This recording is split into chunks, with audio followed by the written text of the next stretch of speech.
posible.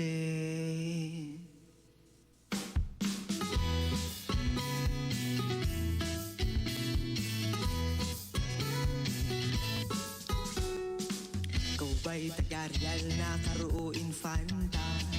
O tumatawid mula pa sa kabilang isla? Sa hirap ng buhay parang di na kaya, kolehiyo'y pagpatuloy dahil kulang sa pera.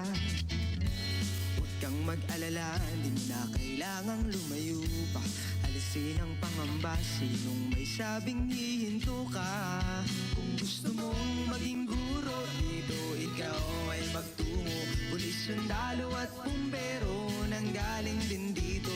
Empleyado, negosyante, di ka magsisisi. Sa NQCI, pangarap mo ay posible. Pasukan na naman, senior high school ka na ba? Naghahanap pa rin na magandang eskwela. Kung wala palika, tutulungan kita. Tara na, sumama ka, sa NQ tayo pupunta. Enrollan na naman, pero di kailangang lumayo pa. Pagpatuloy ang hakbang, sinong may sabing tapos na? We also offer senior high school tuition, ABM and STEM. Dreams and goals are included in our system. Master's program and also professional education. In NQCI, we offer solutions.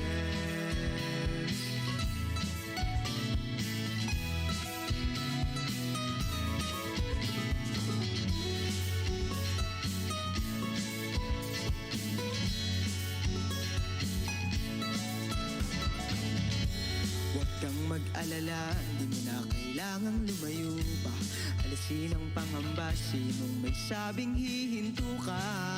Kung gusto mong maging guro, dito ikaw ay magtungo. Pulis, sundalo at bumbero, nanggaling din dito.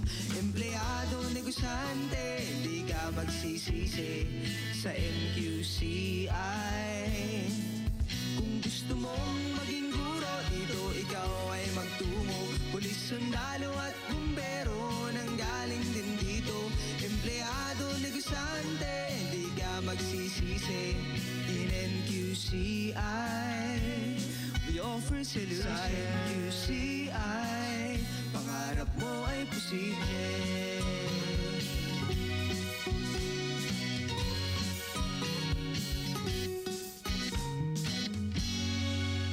Sa NQCI, pangarap mo ay posible. Sa NQCI, pangarap mo ay posible. Magandang umaga po sa inyong lahat, mga listeners namin dito sa programang NQ Mustahan. Ngayon pong araw ng Huwebes, September 1, 2022, bare months na po. Mula pa sa kabilang Welcome sa isa na namang episode ng ating pong NQ Mustahan. Makakasama po ang inyong lingkod, RJ Caruncho. dahil kulang Tutok na po sa inyong mga radyo at manood din ho sa ating Facebook live streaming sa 92.7 Spirit FM Infanta Facebook page at live din po yan sa Facebook page ng Northern Quezon College Incorporated. Kaya sana po samahan po ninyo kami.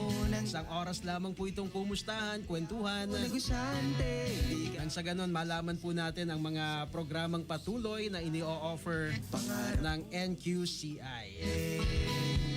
Noon pong nakaraang Lunes ay pasukan na naman. nagkasama-sama po tayo na balikan Na pa rin yung naging unang episode ng programang NQ Mustahan. halika. At siguro yung mga katanungan ng ating mga listeners ay nasagot din sa pamamagitan ng pagre-replay natin noon pong ating first episode. Lumayo pa, pagpatuloy ang hakbang, sinong may sabing tapos na?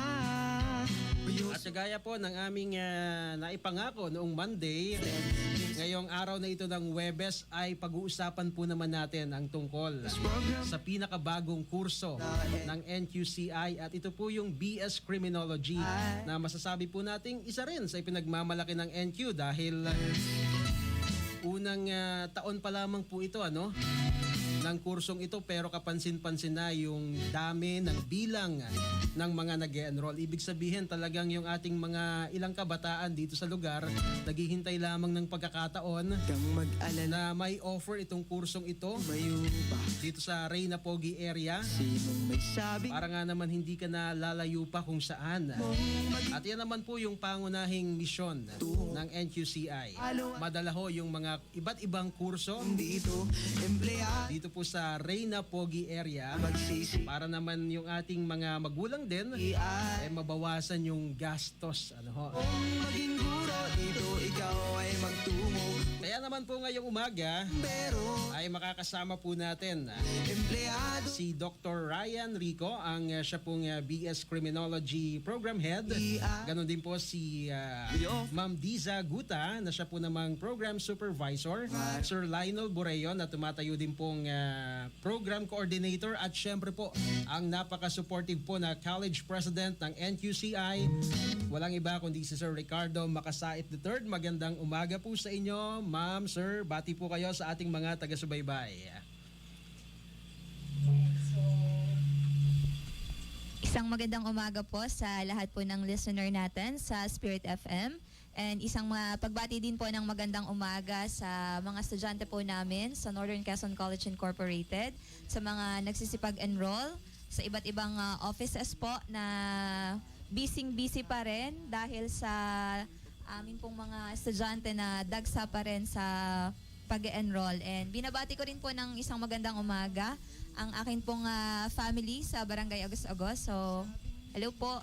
And then, binabati ko rin po ng isang magandang umaga ang amin pong Pastora Maris. Hello, magandang umaga po. And lahat po ng light bearers, magandang umaga sa inyo. And of course, isang maganda at pinagpalang umaga sa aming mga BS Criminology student na alam namin na mga excited na para sa mga happenings and events para sa ating bagong program. So magandang umaga po sa inyo as well as sa mga parents po ng ating mga BS Criminology student na hindi nag-hesitate na ipagkatiwala sa amin ang kanilang mga anak.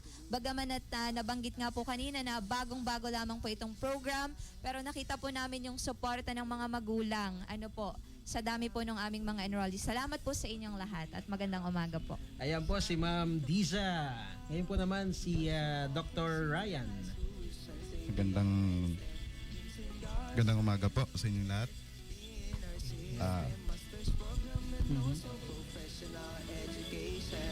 First of all, thank you for this opportunity to given us to inform the public about the newest program offering by the NQCI, the criminology course, and the career opportunities available in this course. So, we will tackle that. Yes, sir. Ayan, salamat po Dr. Ryan. Si Sir Lionel. Yes, magandang umaga Kuya RJ. Binabati ko yung aking mga kapamilya dyan sa General Nakar. Ano po? Ang aking asawa, si Ma'am Lian, and ang aking dalawang anak.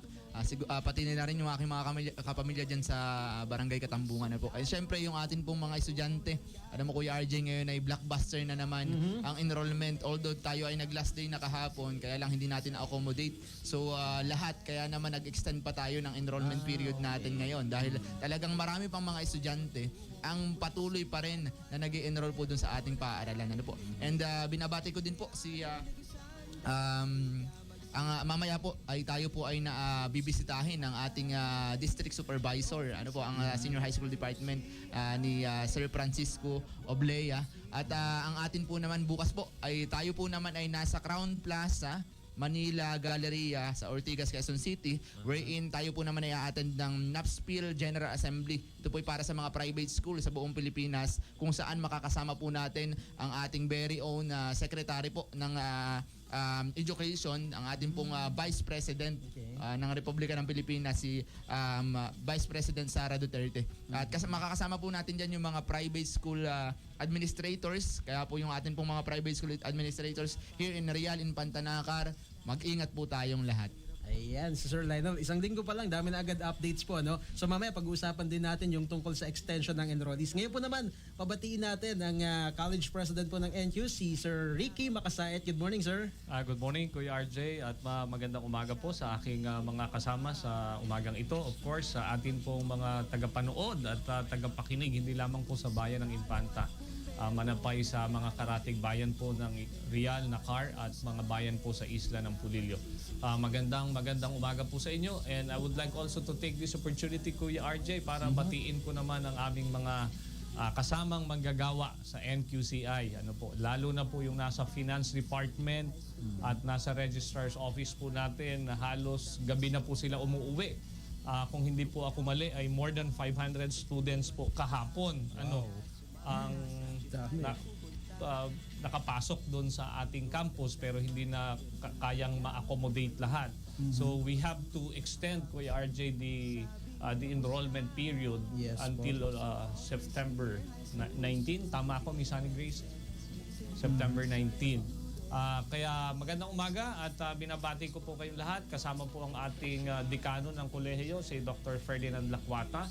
Sa lahat po ng aming mga program heads, magandang umaga po. And of course, batiin ko din po ang aking ex-girlfriend, si Konsehala Cherry Makasait. Magandang umaga po sa inyong lahat. Ayan, salamat po Sir Ricky, at talaga namang dagsa ang mga enrollees bigla sa NQCI, kaya naman na-extend ang enrollment hanggang September 19. Aba, sana naman samantalahin na rin natin tong mahabang panahon pa na ito, ang na tayo ay makapag-enroll sa NQCI para din na less hassle dun sa mga estudyante, para hindi masyadong magkaroon ng mahabang pila. Ayan, so bilang pagpapatuloy po ng ating NQ Mustahan ngayong umaga, ay nais muna nating hilingan si Sir Ricky ng kanyang baon na wow o word of wisdom. Ayan, para sa ating mga listeners. Wow. Parang naka-advertise natin ang wow driving. May wow driving po sa ating bayan. Siguro ang pwede po nating ma-share, kagaya po ng aking madalas rin binabanggit, life is better if we are happy. But better if others are happy because of you. So, siguro bilang mga mamamayan, lalo na po yung ating mga bagong estudyante na nangangarap at nag-aambisyon na maging bahagi po ng ating kapulisan, mahalaga na tayo bilang mga tao ay masaya, pero wag nating kalimutan na lalong mas mahalaga, Kuya RJ, na nagiging masaya ang ibang tao dahil sa atin. Dahil tayong lahat, tayo ay merong mga social responsibility na tinatawag. Wala namang tao na pwedeng mabuhay ng mag-isa. So kailangan na laging nasa sarili natin na meron tayong tungkulin na kailangang gampanan sa ating kapwa, sa ating pong bayan, at sa ating pong Diyos. Kaya sa inyong lahat, thank you so much, Kuya RJ. At banggitin ko na rin, i-message ako ni Kuya Marby. Kuya Marby, magandang umaga. As of today, anong oras ngayon? 11:16. Ang enrollment na po natin is umaabot na ng 3,094. Wow. So nakakatuwa po talaga, sapagkat prior to pandemic, Doc Rico, ang enrollment po ng NQCI nagre-range lang po yan ng 1.6, 1.7 hanggang 1.8 siguro yung pinakamarami.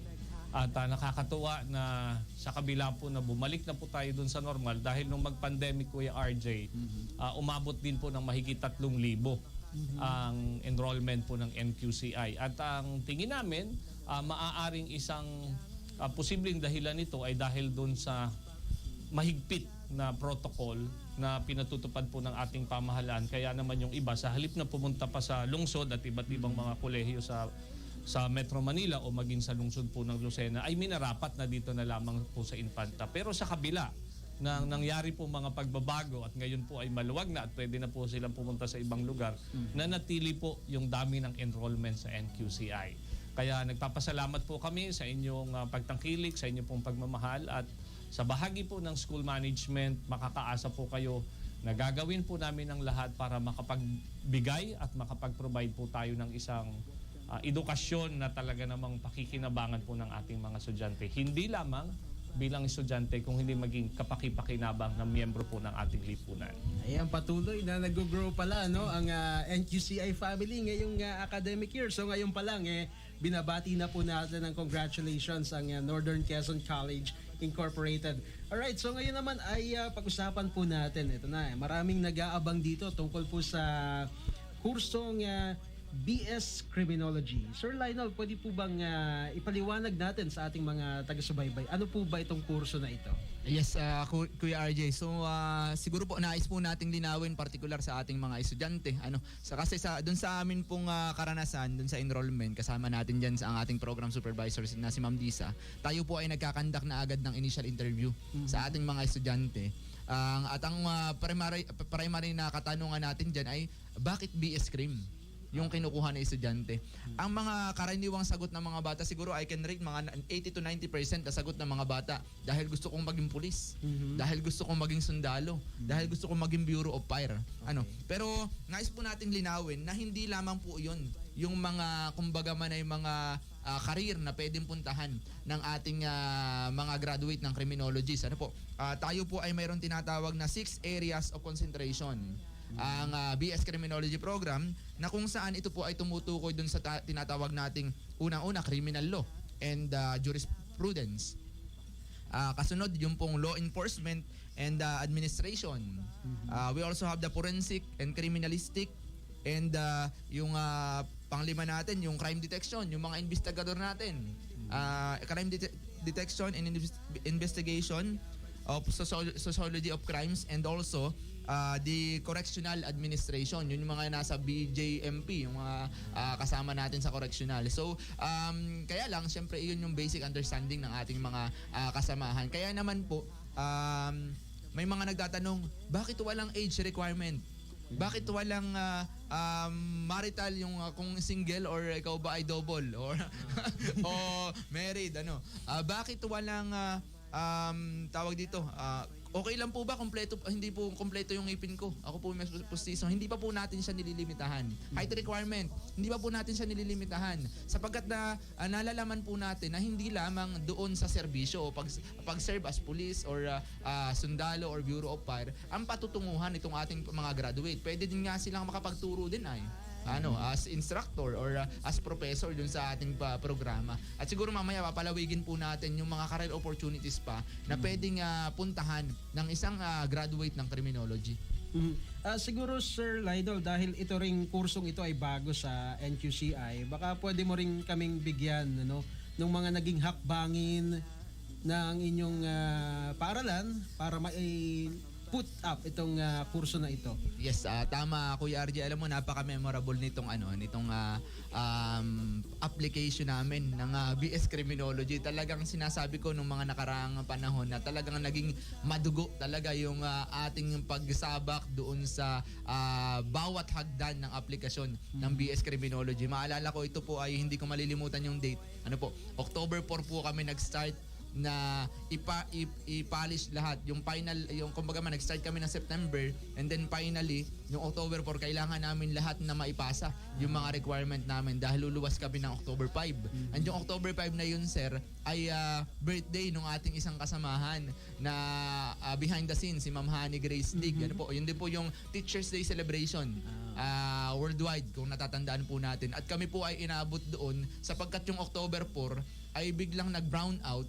Yung schedule ng brownout. Kami po ay nakapag-start na i-print lahat ng mga documents at i-prepare ng hapon na. At natapos po kami ng alas 3 ng madaling araw. To the point na kami po ay luluwas ng alas 5 ng madaling araw. Kaya sa RJ talagang walang tulugan. And then dumaan yung October, sinulatan tayo ng January, nag-arquat tayo, in-evaluate tayo ng February. At talagang marami pang ring mga requirements na kailangan naming kumbaga may mailagay dun sa requirements natin katulad ng mga firing range. Wala po tayong sariling firing range, so tayo po ay may memorandum of agreement. Wala din po tayong swimming pool. So talaga pong humingi po tayo ng tulong dun sa mga ahensya, dun sa mga pribadong tao sa ating lugar para lamang po talagang mapagtulungan na ang BS Crim na ito ay maipasa natin sapagkat nung una pa lang nalaman ng mga estudyante, ng mga magulang, na magkakaroon ng BS Crim, bagamat hindi pa siya opisyal, ay talagang yung mga messages nila, chat nila, "Sir, kailan na po ito mag-start? Ako po ay senior high school diyan. Ay hindi na po muna ako mag-e-enroll at iintayin ko na po yung BS Cream." So yung pag-asa na hinahawakan natin na yun, hindi po natin pwedeng bitawan. Sapagkat merong mga umaasang mga estudyante sa atin, mga magulang, na talagang tayo ay makakapasa o makukuha natin yung initial permit. Kaya talaga pong bagamat ito'y naging mahirap, bagamat marami pong kailangang gawin, sa tulong po ng ating patnubay ng presidente ng ating paaralan, si Sir Ricky, ay talaga pong naisagawa nating maisakatuparan na mai-award sa atin yung initial permit nitong July 15. Ano po, at talaga naman pong very kumbaga may napakasarap sa pakiramdam na ito po yung unang karanasan ko ng aplikasyon ng programa at unang pagkakataon din na talagang nabigyan tayo ng pagkakataon na maipasa yung BS Cream. At doon pa lang sa unang linggo, sir, mabanggit ko na nung nakaraan na ay talagang nakabuo na agad tayo ng 2 sections. Day 1 pa lamang ay talagang nandun na yung, sabi ko ay ang nakalagay po dun sa aming application, 4 na sections lang. Pero kung magiging ganito yung takbo noong enrollment, papatakyan ng 10.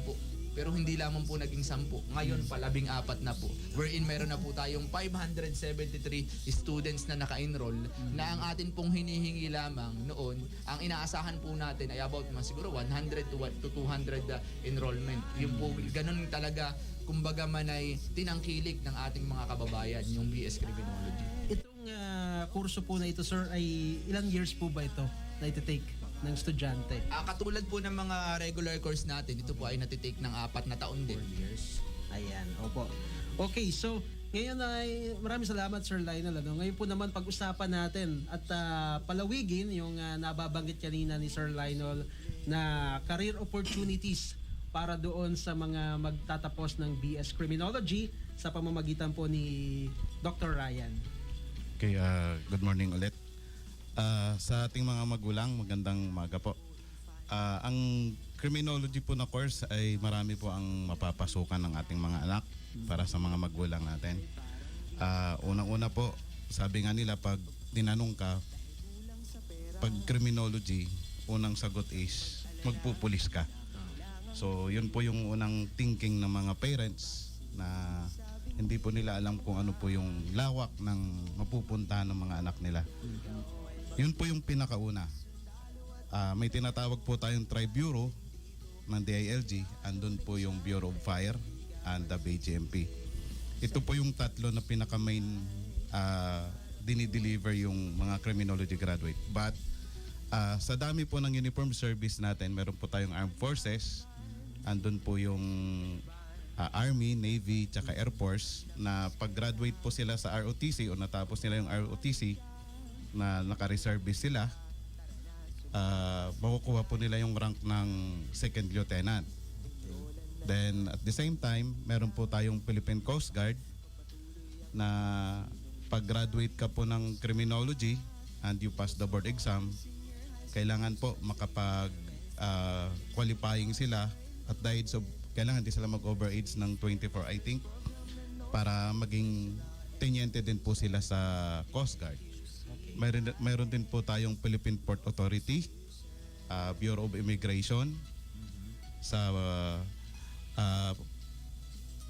Airport Police, pwede din po pumasok. Meron din, kasi po, baka magtaka po kayo, meron po tayong sa airport, meron po tayong tinatawag na Airport Police, hindi po sila miyembro ng PNP. Sa ano po talaga sila sa airport. Iba pa po yung PNP na aviation group. Those are belong to the PNP group. So meron talagang Airport Police. Then meron din po tayong pinapasukan na bagong agency. Those are yung anti-drugs. Ito po yung miyembro ng PDEA. Pwede din po tayo pumasok doon. Then, pag sa security industry po, mas marami po ang opportunity ng criminology dahil po sa security industry, meron po tayong tinatawag na government and the private security. Sa government po, pwede po pumasok unang-una ang criminology sa House of Representatives and the Senate. Yung mga sergeant at arms po nila, pwede po doon. Meron din po sa Bangko Sentral, pwede din po ang criminology. Then yung mga court po natin, pwede po maging sheriff yung mga criminology student natin. Then pag sa private industry po, makakapasok din po sila doon sa mga private security agency. Pwede po sila maging investigador, pwede po maging intelligence officer.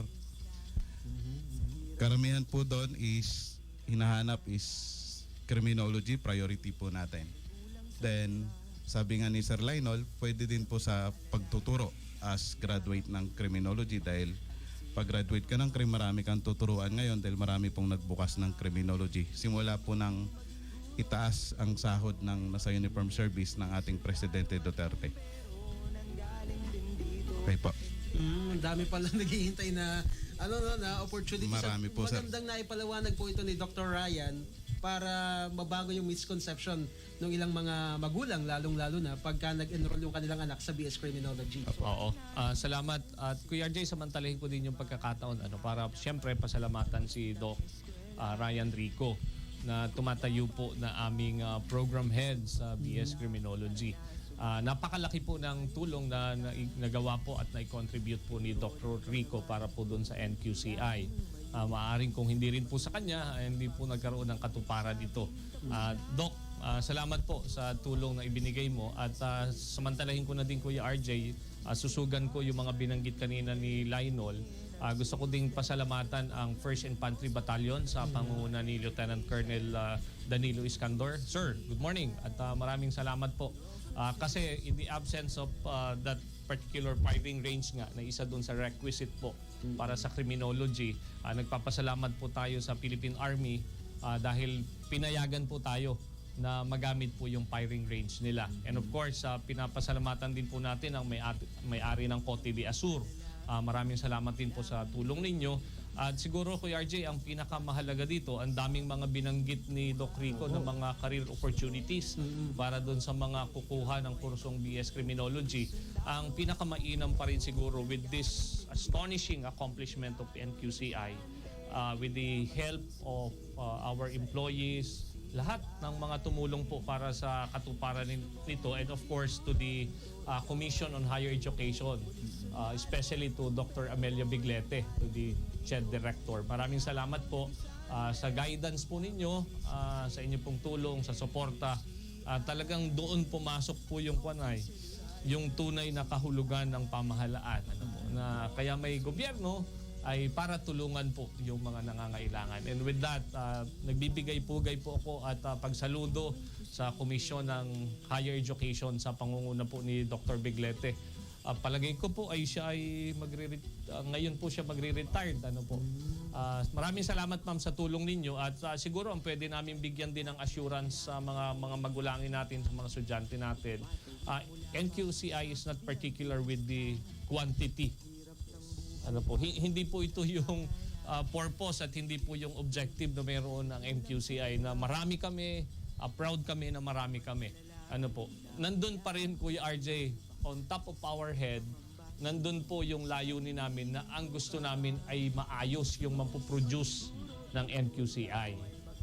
Ang challenge talaga dito, papaano ibabahagi ng faculty yung karunungan na mayroon sila papunta dun sa mga estudyante.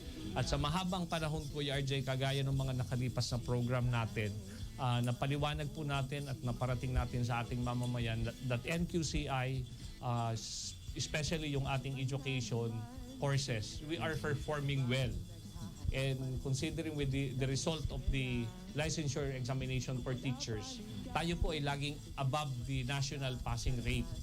At yan po ay nakakatuwa na sa bahaging ito ng Quezon, sa northern part ng Quezon at Trujillo natin, ay may ganito pong eskwelahan. At makakaasa po ang ating mga magulang na yung nag-enroll po sa BS Criminology, sisikapin po natin na mabigyan sila ng maayos, mahusay na edukasyon para pagkatapos po nila ay matanggap sila doon sa mga ahensya na binanggit po ng ating program head na si Dr. Ryan Rico. Sapagkat kahit makagraduate ka, siyempre kailangan mo namang dumaan sa screening ng mga agencies na binanggit natin. At kung hindi ka makakapasa, hindi ka rin naman tatanggapin. Nandun pa rin, Kuya RJ, yung layunin ng school na i-produce natin yung mahuhusay na mga bata natin. Salamat. Ayan, at dahil bago nga po itong kurso na ito, no, para maibigay natin, Doc Ryan, dun sa mga estudyante ng BS Criminology, yung quality education, ano-ano po naman yung mga hakbang na ginagawa para naman yung mga magiging instructors, yung mga magta-transfer ng education doon sa mga mag-aral, ay matitiyak natin na effective sila. Magkakaroon po ng program sa pagpili sa mga faculty para po sa qualification nila. Then at the same time, imo-monitor po ni Ma'am Desa from time to time yung mga performance po ng faculty natin. So, ang isa po sa magiging program maybe namin is para ma-encourage din yung bata na mag-aral. Some faculties will be coming from uniform service po. That qualified or sa qualification po ng faculty. I see. Ayan. So, salamat po, Dr. Ryan. And tungkol po naman sa, ito, tinatanong syempre, admission requirements sa Sir Lionel. Ano po ba yung mga admission requirements natin para sa BS Crim? Yes, Kuya RJ. Nagdala ako ng kodigo para dun sa ating admission requirement. So para po sa ating mga estudyante, yung mga bagong estudyante, syempre yung kanila pong Form 138 nung sila po ay graduate ng grade 12, yung Certificate of Good Moral po, character, ito pong dalawang ito ay original copy ang isasubmit natin. Ano po? Kailangan din po nilang magdala ng 1x1 picture, 2 peraso, at 1 piece of passport size picture. Yung kanila po, ito po ay formal attire with white background, and then 1 piece na long brown envelope. Yung kanila pong PSA ay photocopy lamang, at yun po naman kanilang kung sila po naman ay married, ay magdadala din po ng marriage contract, photocopy din lang po ang isasubmit. Para po naman sa ating mga transferees, students, ano po, the same, kailangan din nilang magdala ng long brown envelope, 2 pieces ng 1x1 picture, and also the 1 piece of passport size picture, both formal attire with white background. And then yung transfer credentials po, original copy po yung isasubmit natin. Certificate of grades o yung transcript of record po mula po dun sa kanilang pinanggalingang school. Ano po? And then yung certificate of good moral pa rin po, original din po iyon. And yung PSA, at kung siya naman po ay married, ay yung marriage certificate or contract, yun po ay photocopy lamang. Ano po? Yun po ang ating mga admission requirements for BS Criminology. So again, nilinawin ko lamang po, wala po tayong grade requirement, wala po tayong height requirement, wala po tayong age requirement. Ano po, nabanggit ko na kanina, ayun sa mga career opportunities po natin, hindi lamang service po. Bagkos, pwede pa rin po tayong makapunta sa other career like teaching po or maging BS Crim instructor o professor. Ayan, salamat po. At nasa unang bahagi pa lamang po tayo ng ating NQ Mustahan ngayong Webes. Mamaya po ipagpapatuloy natin ang discussion tungkol po dito sa BS Criminology. Kaya tutok lamang po kayo sa Spirit FM. Hindi ka mag-QCI, pangarap mo'y Sarap kasama simula sa umaga'y nakikinig na. Best friend natin talaga, Spirit FM. Ano ba ang tawanan ng Asia? Spirit FM. Anong favorite radio station mo? Spirit FM. Mula noon hanggang ngayon. Ang sarap kasama mo sa mga DJs narito. Best friend natin talaga, Spirit FM. Best friend mo pa rin. Spirit FM, sama-sama together, always and forever.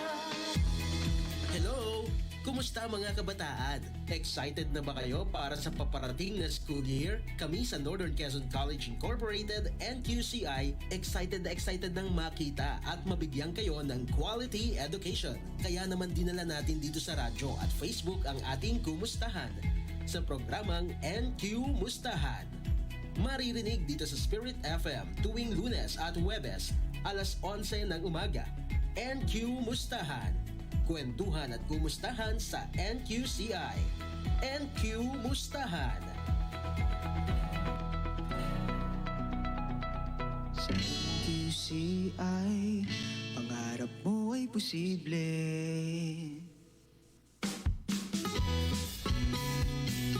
Patuloy po tayo sa ating NQ Mustahan. Sa ikalawang bahagi ay pag-uusapan naman natin, Sir Lionel, ito pong tungkol sa tuition fee sa BS Cream. Yes.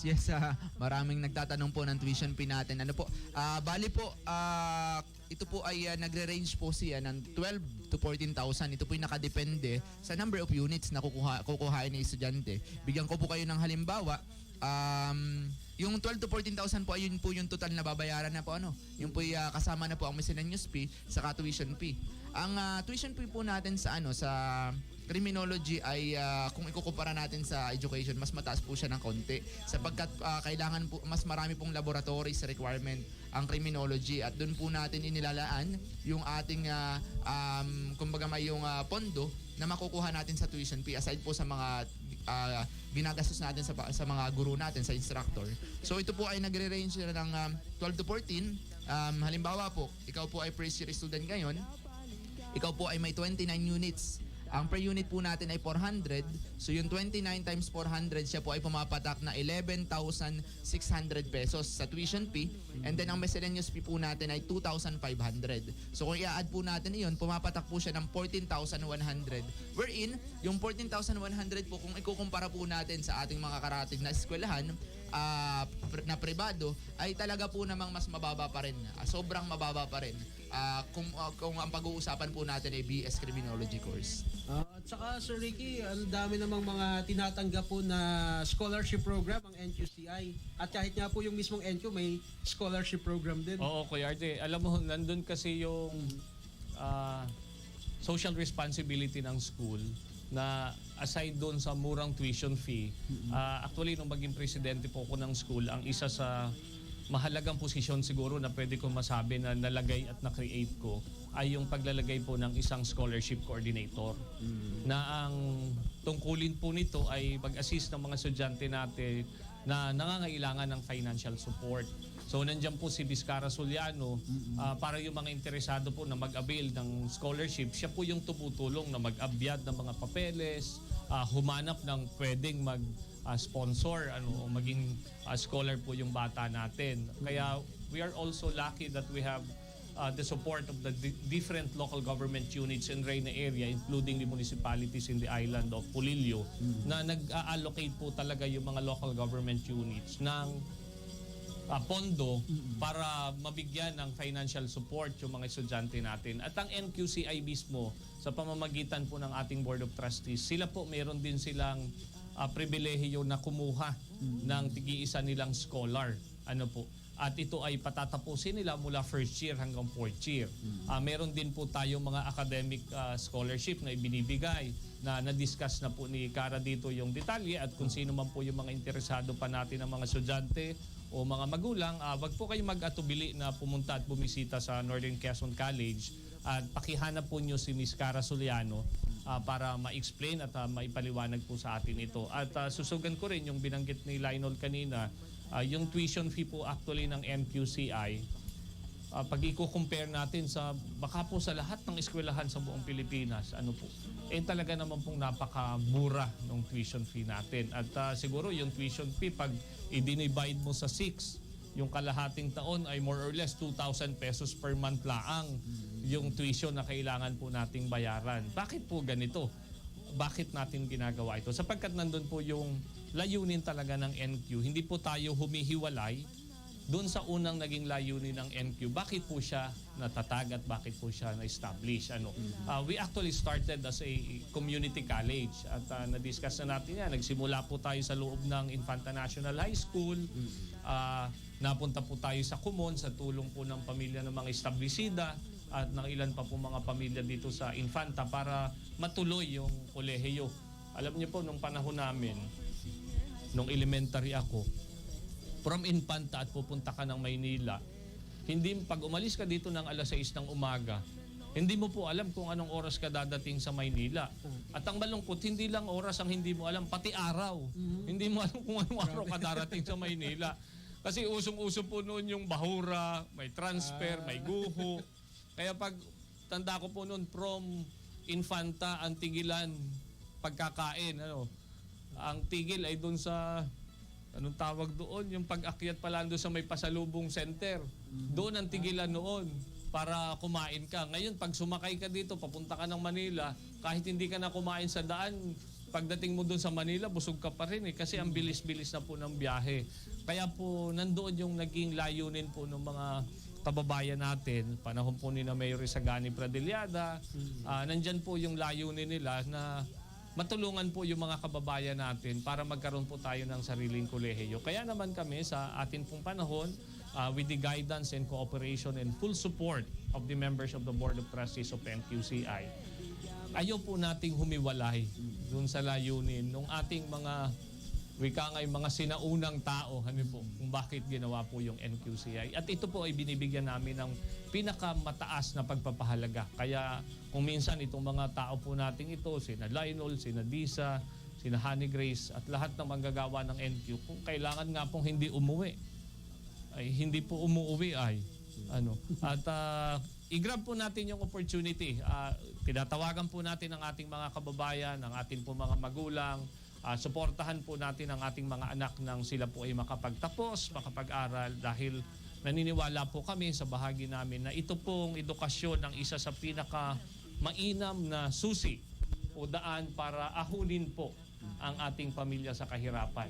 At ito po naman ay kaya natin basta tayo magpupursige. Ang dami ko pong alam na mga pamilya na binago na po ang buhay dahil sa NQCI. Ang dami na pong mga naging professional teachers dahil po sa NQCI. Meron na pong mga doktor, yung pong ating dating division superintendent, dito po nag-graduate ng masteral program sa ating eskwelahan. Yung pong nag-top 1 noon sa licensure examination for teachers, si Mr. Alexis Villaflor, produkto rin po ng NQCI. Ang dami na po. Si Attorney Noli Villamor, dati po nating Vice Mayor, yan po ay product ng NQC. Ang tawag po noon sa NQCI ay ICC, Infanta Community College. Kaya naman muli, nag-extend po ang enrollment natin hanggang September 19. So doon po sa mga nag-aatubili pa, kayo po ay inaanyayahan namin, lalo na po sa bahagi ng senior high school, para doon pa lang ay ma-mold na po natin yung mga estudyante natin in preparation po doon sa kanilang college level or course na kukuhain. At salamat din kay Doc Rico sa inyong patuloy na suporta. Bagaman at hindi po natin kagbabayan si Doc Ryan Rico, ay nandun po yung puso niya, kagaya po ni Dr. Lakwata, na matulungan po yung NQCI at matulungan po yung ating mga estudyante. And with that, we are very thankful and grateful na may mga ganito pong tao na kagaya nila. Salamat po. Ayan, salamat po Sir Ricky. So malinaw po sa ating mga listeners, yung pong tuition fee para sa BS Cream ay nasa 12 to 14,000 at sinasabi nga po na kung tutuusin talagang yung amount na ito, kung ikukumpara sa ibang eskwelahan, mababa na itong tuition fee. Plus, nandyan pa nga yung mga scholarship program na pwedeng mas magpababa pa. At pwedeng magpagaan pa doon sa mga magulang pagdating sa pagpapaaral ng kanilang anak. So, yun nga, binabanggit ni Sir Ricky, talagang maging porsigido lang yung mga magulang, lalong-lalo na yung mga bata, talagang pag nakakuha sila ng scholarship, malaking tulong para sa kanila na makapasok po dito sa NQCI. At madako naman po tayo kay Ma'am Diza, kagaya po ng mga naitatanong namin sa ibang kurso nung nakaraang episode, yung pong tungkol sa learning modality sa BS Cream. Ayan, so Kuya RJ, good morning po ulit. So with regards po sa learning modalities ng program po ng BS Criminology, so kagaya po ng iba naming mga program na ino-offer, meron po tayong 3 learning modality na i-apply para po sa academic year na ito. So sabi nga po ay isa sa pinaka-the best na pwede po natin gawin para sumabay sa pagbabago is yung ability to adapt and to be flexible. So kung matatandaan po natin dati ay sa pagpasok po ng pandemic, nagkaroon po ang NQCI ng pagtugon kung saan ay marami po tayong mga estudyante na taga-island. And it so happen na yung ating pong area ay hindi po ganun stable yung connection, even dito lang sa atin sa area ng Infanta. Kaya ang naging tugon po agad ng ating institution is mag-offer ng learning module, which is ito po ay na-produce sa pamamagitan po ng pagsusulat ng ating mga guro, trinabaho ng masusi para makapag-produce po ng mga quality learning module. And it so happen na with the dialogue with our students, sa panayam po natin sa ating mga estudyante na hindi po talaga lahat ay nakakasabay ng ganayon pagdating po sa ating learning module. Kaya dinagdagan po natin siya ng reinforcement. Nagkaroon po tayo ng online platform kung saan ay nagkakaroon po ng meetings with the teacher and the students sa pamamagitan po ng iba't ibang educational online platform. And then para po sa taong ito, dahil nakikita po natin yung needs, so sabi nga po ay ang education is hindi lang siya pag-develop ng mind ng ating mga students, kundi even yung kanilang social adaptability ay kailangan din po nating ma-develop. Kaya tayo naman po ngayon, ang pinakabagong offer po ng NQCI is yung ating limited face-to-face. And para po sa kurso ng BS Criminology ay meron po tayong intensive 2 weeks na kung saan po ay talagang i-required po ang ating mga students na pumasok sa campus, especially para po sa mga subject na merong practical at hands-on training like ROTC at saka po sa ating physical education subject, kasi mahirap naman pong i-check na sila ay nangangarate ng online. Baka kung sino nang tamaan, po. So kaya ito po ay wino-work out talaga ng school, in particular na hindi po natin ma-violate yung atin pong IATF protocol, kasi nga po nabanggit po kanina na yung students po natin sa criminology ay almost going 600. So we are really preparing kung paano po natin i-cater yung ating mga students sa BS Crim, plus yung mga students pa rin po sa other program like BSBA and Education, kasi sila din po ay merong mga panahon na kailangang pumunta sa school to have their face-to-face assessment. So, yun po yung maipapangako po natin, kagaya po nung tanong ninyo kanina, paano ba natin masisecure yung quality education. So, hindi lamang po yung paghahanap sa mga qualified teachers, kundi even the learning modalities ay talaga pong pinaghahandaan ng school at pinaghandaan po talaga. So, yun lamang. Yung tungkol po sa module, kagaya din nung nakaraan na NQCI yung mismong gumagawa. Yes po, sir. Okay. Ayan. Ito po, nabanggit niya na nasa kulang-kulang 600 na yung mga nag-enroll sa kursong ito. Sir Lionel, buti na lamang at meron tayong ilang mga partner institutions na nakausap para maging bahagi ng kursong ito, pagsasakatuparan. Yes, Kuya RJ. Sabi ko nga, hindi po namin ito kayang gawin mag-isa. Hindi po kaya ni NQCI na tumayo mag-isa.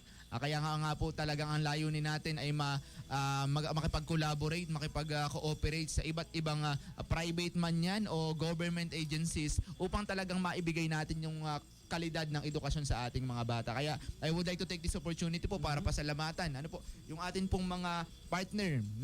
Nabanggit na po kanina ni Sir Ricky, yung atin pong may-ari ng Cotedi Azur, kung saan po natin ikakandak yung mga courses na may water safety, kailangan ng swimming pool. Yan po ay pagmamayari ni Mr. Ruel Lopez Santa Maria. Kasama din po natin, nagka-partner, ang United Infanta Shooting Range Organization Incorporated sa pagmamayari ni Mr. Ferdinand Valera. And syempre ang sa government agencies po naman natin, binabati ko po ang mga nasa Infanta MPS. Sila po ay nagpaabot ng pagbati sa atin at sila po ay pinapaalam nila, pinapabatid nila na sila ay nakikinig. Ito po ay under the supervision of Police Major Reden L. Roma Santa. At talaga pong sa kagustuhan po ng Infanta MPS na makatulong din sa sa Northern Quezon College Incorporated. Sila po ay nagpaabot ng nagpahiwatig na, sir, pwede po kami diyang mag-conduct ng mga seminar regarding drugs or terrorism para po kami makatulong sa inyo. At yun po yung mga pinapasalamat natin. Siyempre ang atin pong 1st Infantry Battalion, 2nd Division 2nd Infantry Division ng Philippine Army na located dito sa papunta ng Magsaysay, sir. Sa pamumuno po yan ng kanilang battalion commander na si Lieutenant Colonel Danilo Iskandor. Ano po? At sino pa ba? Aside po doon ay syempre I would like to also acknowledge the support of our academic dean ng BS Criminology. Ano po, nakasama po natin ngayon ang program head. Meron pa po tayong dean ng Criminology. Yan po si Dr. Jesus Salvador Martinez na talaga namang certified criminologist. Ano po, although hindi po siya nakarating ngayon, siya po yung katulong natin para talagang yung ating mga requirements sa Commission of Higher Education ay talagang maipasa natin. And syempre, wag po natin, hindi ko po malilimutan ang akin pong mga nakasama doon sa pag-a-apply natin ng BS Criminology. Ito po yung tinatawag kong BS Crim Team na mga empleyado po naman ng Northern Quezon College Incorporated. Nandyan po si Ma'am Joanne Morpes, si HR, Clarice Bendicho, si Ma'am Jexel, si Ma'am Nancy, si Ma'am Maricon, si Ma'am Irish. Yan po yung mga punong abala. Ano po, nandiyan si Ma'am Erlyn na talaga naman pong inaabala ko dun sa registrar office para lang makabili kami ng mga equipments at requirements sa facilities. Si Ma'am Saide na kinukulit ko din lagi. Siyempre ang ating accounting officer, ano po, na namumroblema kung saan kukuhain yung pera sapagkat wala pa naman po tayong pondo sa ating BS Criminology. Ma'am, Tess, ito na po yung resulta. Meron na po tayong estudyante at meron na po tayong pagkukuhaan ng budget. Sino pa ba yung mga nakalimutan ko? Sina Sir Joven. Talaga sir, iyan ay hindi ko po kaya, hindi po namin, kami pong apat dito, hindi po namin kaya yung gawin mag-isa. Ano po, tayo po ay nagtulungan, pinagtulungan po natin ito, pinagbuyatan po natin ito, syempre sa ating mga supervisor, mga program supervisor ng bawat department. Yan po ay talagang ini-extend nila yung tulong nila sa pamamagitan ng, magmerienda muna kayo, napapagod na kayo. Yung mga teacher ko, gamitin nyo para makapag-prepare ng, ng mga other requirements pa. At talaga pong napakaganda naman, napakasarap naman ng naging bunga. Dahil siguro, masasabi ko na pagdating ng September 19, more than 600 students po magkakaroon po tayo sa BS Criminology. Wow. Ayan. So having said that, at dahil doon sa pagpapasalamat po ninyo sa mga partner institutions po ninyo, Sir Ricky, masasabi nating prepared at ready ang NQCI para po sa paglulunsad ng BS Criminology. Alam mo Kuya RJ, isang prinsipyo lang ang dalas kong binabanggit dito sa mga kasama ko sa school. Ang sinasabi ko sa kanila na siguro nakakatulong din na ma-motivate itong mga kasama ko. Kung yun nga buwan, napuntahan ng tao. Diba? Yun pang pagbubukas ng bagong program at kung ano-ano pang mga bagay ang hindi natin kayang magawa. So, ang importante lang, nandun yung collective na effort, nandun yung collaboration, nandun yung pag-stand din yung as a community. Kasi nagkakaroon lang naman tayo ng problema, Kuya RJ, kung alam mo yun, yung hilahan kayo, hindi kayo tumatayo as one community or one institution. And siguro, one thing that I would like to reiterate, Kuya RJ, ang NQCA is not a simple educational institution para sa mga bata. This also serve as their home. Tahanan po ito ng mga estudyante natin. Hindi lang itong magbabayad ka ng tuition, estudyante ka. Hindi. Anak po namin sila, tahanan po nila ang NQCI. Kaya lagi natin binibigyan ng diin doon sa mga teachers natin, doon sa faculty members natin. Kailangan kung anong tulong ang pwede nating maibigay sa mga bata, ibigay po natin sa lahat ng aspeto na pwede tayo makapag-extend ng tulong sa kanila. Kaya naman nandun, binanggit kanina ni Lisa, not only we are not just hiring competent members of the faculty, but Kuya RJ, siguro ito yung edge ng NQCI. Every semester, nagkakaroon po ng evaluation para dun sa members ng faculty. Sinisiguro po ng management sa pangunguna po ng ating decano or ng ating college dean na yung ating mga teacher ay talagang nagpe-perform. At yan ay nakikita sa pamamagitan ng evaluation. Tinitingnan natin, baka naman si Miss Honey Grace ay pasok lang ng pasok. Pag tinignan mo, hindi naman pala nagtuturo. So, sa pamamagitan ng feedback ng ating mga estudyante, malalaman po natin ito. Kaya pag ikaw, Honey Grace, hindi nagtuturo, lumabas ito doon sa iyong evaluation, hindi na siya magtuturo sa susunod na semester. Kaya naman, siguro, kahit nandito tayo sa lugar na ito, sa bayan po ng Infanta, sa malayong bahagi po ng Infanta, malaki naman tayo kahit papaano na ang nagiging produkto po ng NQCI ay mga competitive graduates. Yes. Ayan. So, salamat po again, Sir Ricky. No? At eto, may nagtanong na sa ating Facebook page, si Carl Alfonso at saka si Blessy Lopez. Kailan po ang start ng pasukan? Ayan, so with the question ay nais naming ipabatid na tatapusin lang po natin itong ating period of enrollment, pero tayo ay nag-uumpisa na po na ang ating mga teachers ay mag-add sa mga GC. So actually ay ngayon pong first week ng September ay nag-uumpisa na ang ating mga guro para kayo ay i-add para sa mga class orientation. So, ang amin din pong pakiusap sa ating mga estudyante ay makikiayos po yung ating mga pangalan. Tanggalin po natin yung mga pangalan na Chinese character, Korean character, at ang mga mukha ay aso, pusa, may anime pa. Kaya sabi nga po ay sa aming klase, meron kaming 5 estudyanteng pusa, merong 5 aso, may 5 anime na character, at meron pa kaming mga Korean na estudyante. So lahat-lahat na ay nasa GC. Kaya yung iba ay na-add ay pagkatapos na ng klase.